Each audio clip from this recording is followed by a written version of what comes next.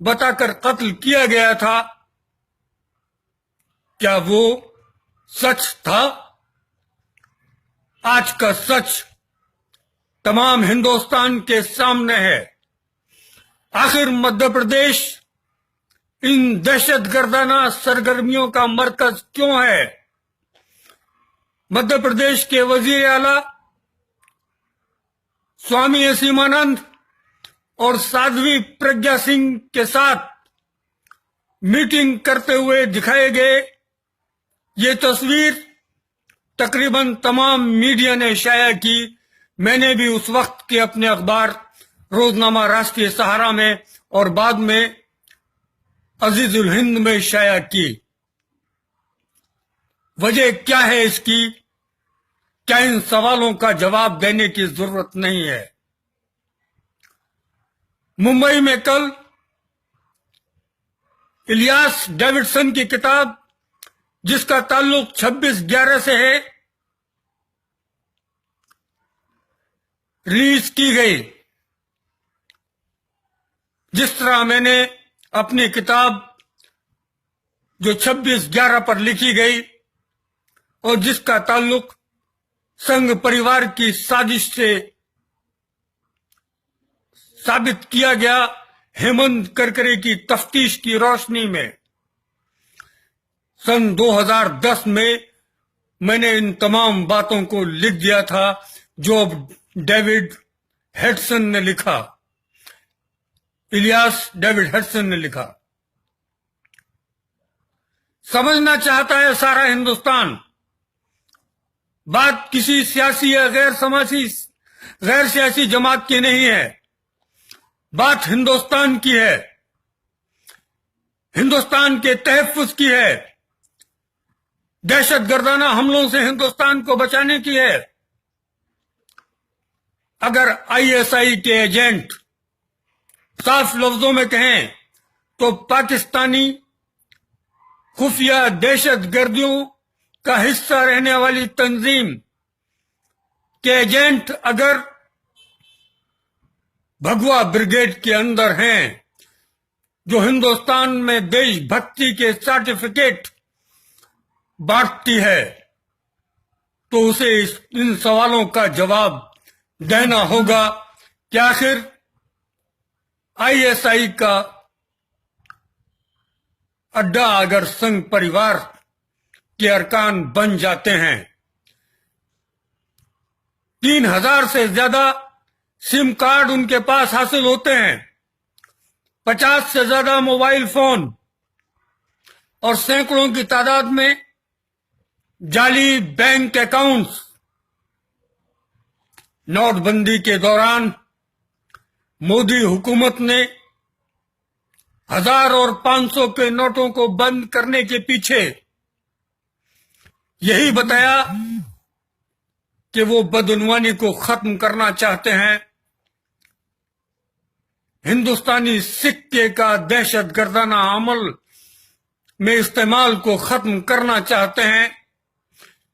یہ سینکڑوں فرضی اکاؤنٹ سرکار کے چہرے پر سوالیہ نشان ہے کہ اگر یہی مقصد تھا تو یہ سچ اس وقت کیوں نہیں سامنے آیا جب تمام سرکاری ایجنسیاں صرف اسی کام میں لگی تھیں؟ یہ سچ آج کیوں سامنے آیا؟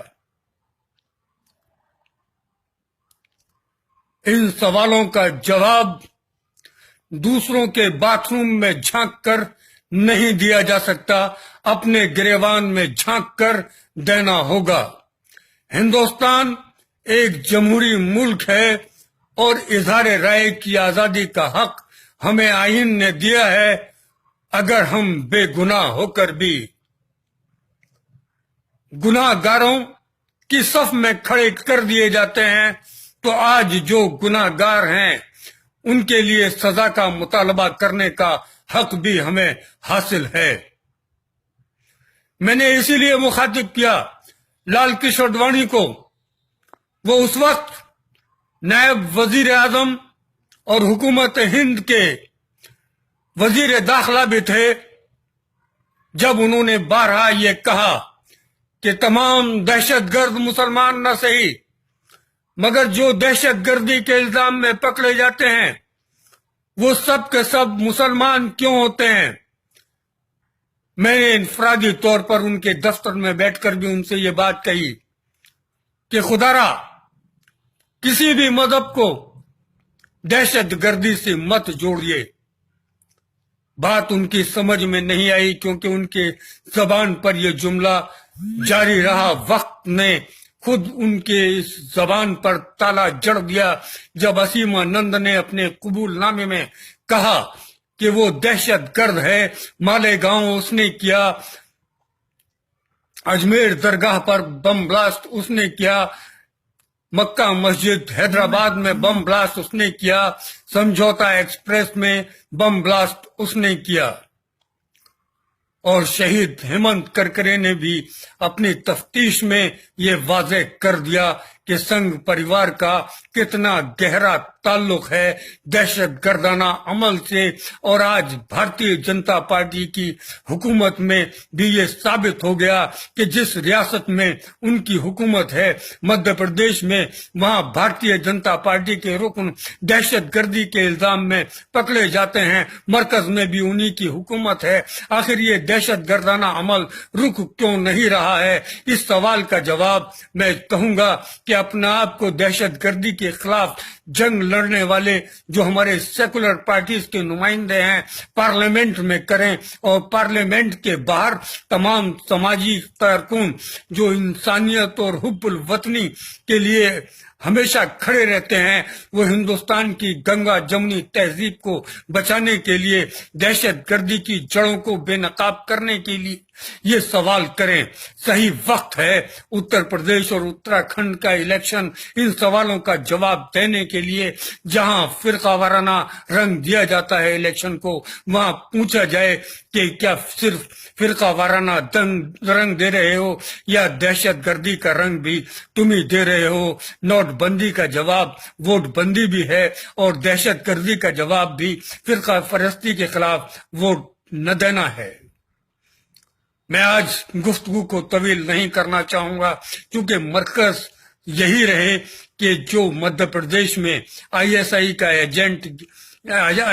ایجنٹ گرفتار ہوئے ہیں، پاکستان سے ان کا کیا تعلق ہے، سنگھ پریوار سے ان کا کیا تعلق ہے، بھارتیہ جنتا پارٹی سے ان کا کیا تعلق ہے؟ اگر یہ تینوں ایک ہی صف میں کھڑے ہیں تو مسلمانوں کو مورد الزام ٹھہرانے سے حکومت ہند اور سنگھ پریوار کا کیا تعلق ہے؟ اس سوال کو پوچھا جانا چاہیے۔ اسی سوال کے ساتھ میں اپنی گفتگو کو تمام کرتا ہوں۔ شکریہ، خدا حافظ، جے ہند۔